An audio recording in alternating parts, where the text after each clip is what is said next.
Alsa evimize. Evimize gider, saklımayalım. Evimiz var.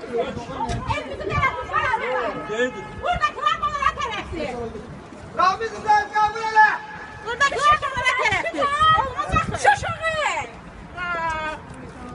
Şu dersen atmışsan orada. Hiç şey kabul eləmədilər.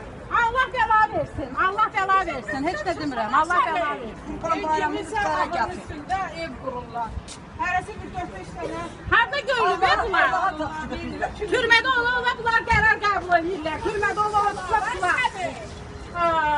Adı bu çadır. Ciplə gəlir o məhkəməyə. Qadın ciplə gəlir. Qanun sayılır.